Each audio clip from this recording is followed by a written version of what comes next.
આપણે બનાવીશું સાબુદાણા બટાકાની ચકરી। તો સાબુદાણા મેં અહીંયા 1 વાટકો ભરીને સાબુદાણા લઈ લીધા છે। આપણે એને પલાળવાના છે પહેલાં। તો હું અત્યારે રાત્રે 10 વાગ્યા સાબુદાણા પલાળું છું। તો એને પહેલાં વ્યવસ્થિત 3 પાણીએ ધોઈ દઈશ। મેં માપ રાખ્યું છે 1 વાટકાનું। 1 વાટકો ભરીને સાબુદાણા લીધા છે અને વજનમાં 1 કિલો જેટલા છે સાબુદાણા। તો બસ 2-3 પાણી એને વ્યવસ્થિત આપણે ધોઈ દઈશું પહેલાં તો। અને જે વાટકો ભરીને આપણે સાબુદાણા લીધા હતા એ જ વાટકો ભરીને આપણે 2 વાટકા પાણી નાખવાનું છે। આ 1 વાટકો એના એ જ માપથી રાખવાનું છે અને આ બીજો, એમ કરીને 2 વાટકા ભરીને પાણી નાખીને આપણે પલાળી દઈશું। તો મેં રાત્રે 10 વાગ્યા સાબુદાણા પલાળ્યા છે। તો બસ રાત્રે પલાળ્યા હતા અને સવારે 10 વાગે હવે હું ચકરી બનાવીશ। તો જો સાબુદાણા આ રીતના પલળી જવા જોઈએ, એકદમ સોફ્ટ। આપણે દબાઈએ એટલે દાણો એકદમ આ રીતે દબી જવો જોઈએ।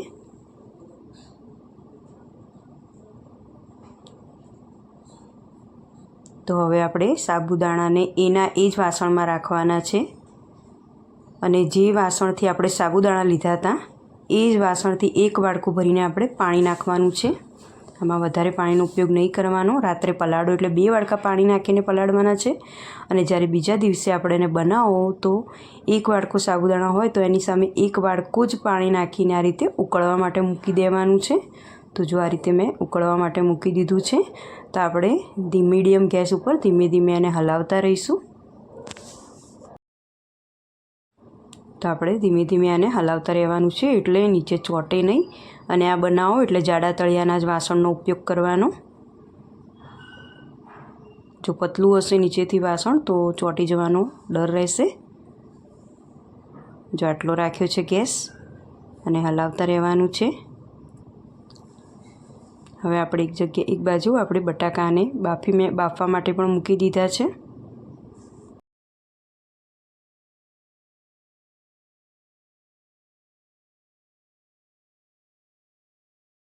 તો જો બટાકા બફાઈ ગયા છે, 1 કિલો સાબુદાણાની સામે મેં 1 કિલો જ બટાકા લીધા છે। તો બસ બટાકા બફાઈ ગયા છે તો એને આ રીતે છીણીની મદદથી આ રીતે છીણી દઈશ બટાકાને, એટલે બિલકુલ ગાંઠો રહે નહીં।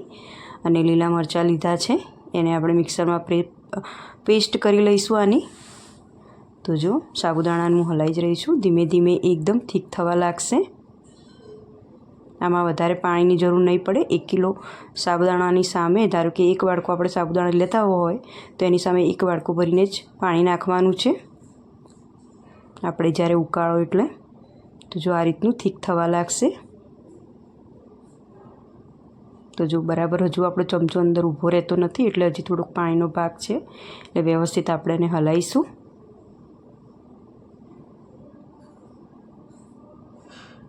જો આ રીતનું થવું જોઈએ।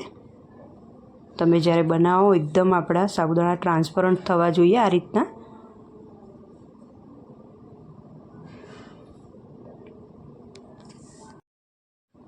હવે આપણો ચમચો વ્યવસ્થિત વચ્ચે આ રીતે ઊભો રહી ગયો છે, એટલે કે વ્યવસ્થિત આમ ઊભો રહી ગયો છે, એટલે હવે આપણે આ રેડી થઈ ગયું છે। તો મેં ગેસ બંધ કરી દીધો છે। તો જો આ રીતનું થશે રેડી। એકદમ સાબુદાણા આપણા ટ્રાન્સપરન્ટ થઈ ગયા છે।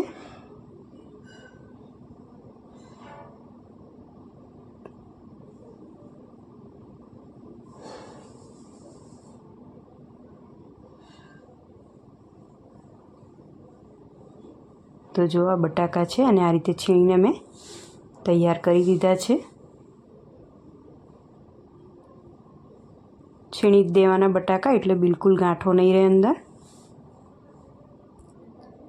અને હવે બટાકાની પલ્પને આપણે આ સાબુદાણાના અંદર આપણે મિક્સ કરી દઈશું।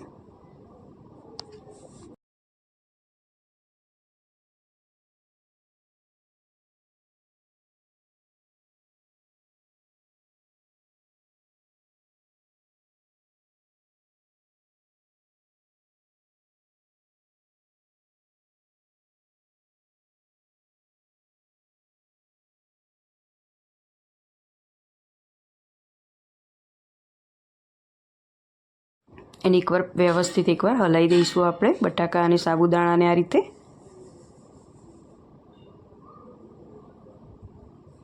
હવે આ લીલા મરચાંની પેસ્ટ છે જે મિક્સરમાં ક્રશ કરી દીધી હતી એ અંદર અહીંયા હું એડ કરી રહી છું। હવે આપણે બધા મસાલા કરીશું આમાં.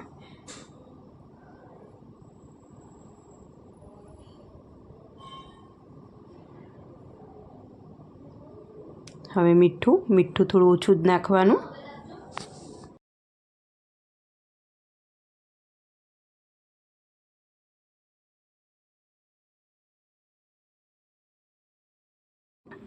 આ જીરું નાખી રહી છું. લગભગ 1.5 ચમચી જેટલા જીરોનો મેં અહીંયા ઉપયોગ કર્યો છે.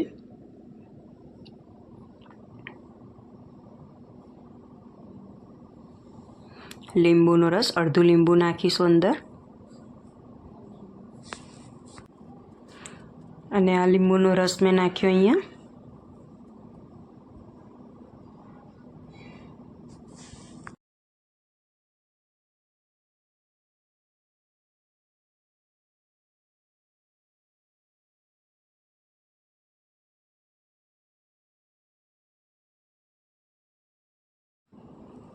અને 1.5 ચમચી ખાંડ નાખી છે અહીંયા, એટલે ખટમીઠું સરસ એવો ટેસ્ટ આવે ચકરીમાં.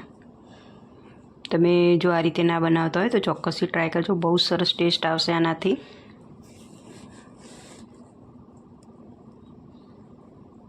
હવે આપણે વ્યવસ્થિત હલાવી દઈશું આને.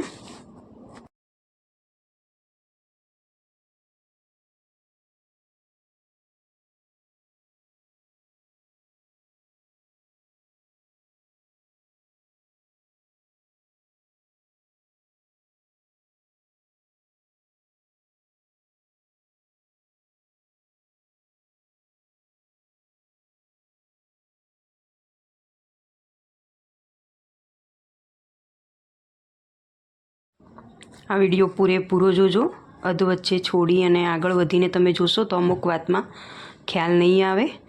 અહીંયા મેં કાળા તલ એડ કર્યા છે અંદર, અને આ મીઠા લીમડાના પાન છે એને તોડીને આ રીતે ચપ્પાની મદદથી કટ કરીને થોડા અંદર એડ કરી દઈશ. એનાથી પણ સરસ એવો ટેસ્ટ આવશે અને સ્મેલ આવશે.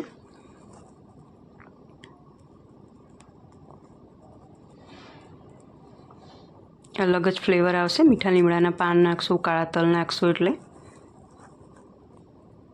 જો તમારે આ બધું ના નાખવું અને એકલા જીરા અને મીઠાવાળા બનાવો હોય તો પણ બને. હવે આપણે વ્યવસ્થિત હલાવી દઈશું આને. જો આ બધું વ્યવસ્થિત મિક્સ કરી દીધું છે, હવે આપણે ગેસ ઓન કરીશું. આપણે 2 થી 3 મિનિટ માટે આને રાખીશું, એટલે બધા જ મસાલા વ્યવસ્થિત મિક્સ થઈ જાય. થોડુંક ગરમ કરી લઈએ આને 2 થી 3 મિનિટ માટે. તો જો આ રીતનું રેડી થઈ જશે ચકરી માટેનો માવો. તો જો આપણો ચમચો વ્યવસ્થિત બરાબર ઊભો રહે છે એટલે બરાબર આપણું રેડી થઈ ગયું છે આ માવો સાબુદાણા બટાકાનો. તો બસ ગેસ બંધ કરી દીધો છે.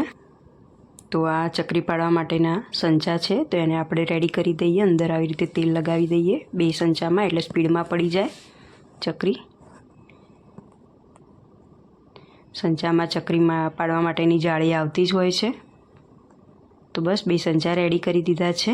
થોડુંક તેલ, ચપ્પુ, 1 ચમચી લીધી છે અને 1 કોટનનું કપડું લીધું છે. આ બધું વસ્તુ લઈને આપણે મારે આ ચકરી ધાબા પર બનાવી છે, એટલે કે ટેરેસ પર હું બનાવવા જઈ રહી છું.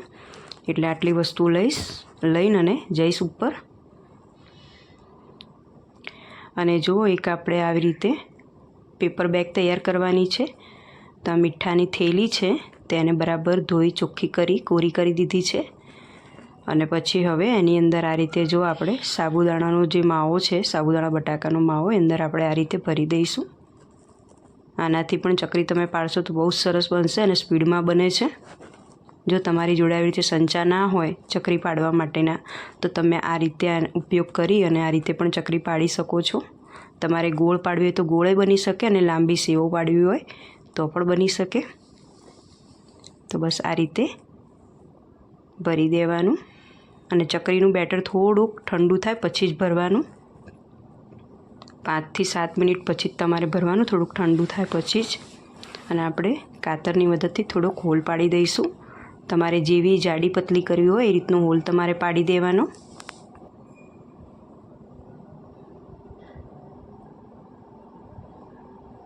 તો બસ જો મેં આ રીતનો હોલ પાડી દીધો છે. તો બસ હવે ચકરી બનાવવા માટે હું આવી ગઈ છું ધાબા પર અને આ સંચામાં ભરી દઈશ ચકરીનો માવો.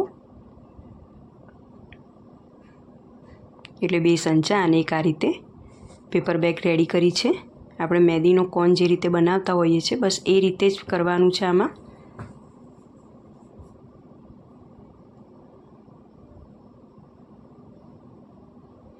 તો બસ 2 સંચા અને એક પેપર બેગ 3 ભરીને મેં રેડી કરી દીધા છે. અને આ રીતે ધાબામાં આ રીતે પ્લાસ્ટિક શીટ રેડી જ રાખી છે. કોટનના કપડા ઉપર કે અન્ય કોઈ કપડા ઉપર તમે ના બનાવતા આ રીતે પ્લાસ્ટિક ઉપર બનાવશો તો સ્પીડમાં નીકળી પણ જશે ચકરી. તો બસ જો આ રીતે પ્લાસ્ટિક બેગથી આ રીતે ફટાફટ બની જશે. નાના બાળકોને આપો તોય ફટાફટ બનાવી દે એ લોકો અને એમને મજા આવે. તો જો આ સંચાની મદદથી આ રીતે લાંબી લાંબી મેં સેવોય થોડી પાડી હતી. વધારે તો આ પ્લાસ્ટિક બેગથી તમે બનાવશો એ વધારે સહેલું પડશે તમને. તમને મારા વિડીયો ગમતા હોય તો લાઇક શેર અને સબસ્ક્રાઈબ કરો અને તમને જો આ પસંદ આવે તો બીજા સાથે શેર પણ કરો. તો બસ આ રીતે બધી ચકરી અને થોડી સેવ પાડી દીધી હતી.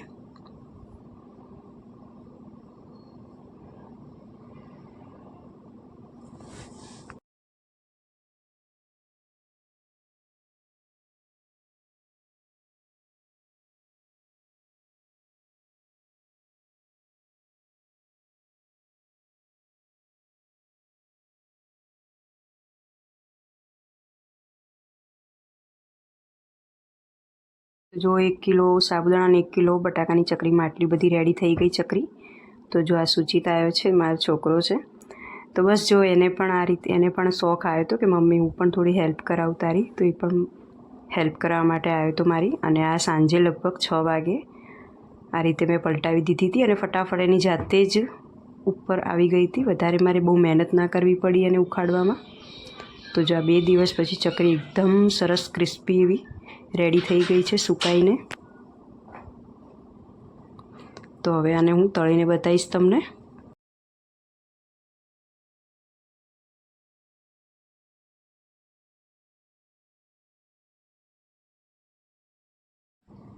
તો બસ જો આ રેડી થઈ ગઈ છે. 2 દિવસ લાગ્યા હતા સુકાતા. વ્યવસ્થિત સુકાય પછી તળવાની.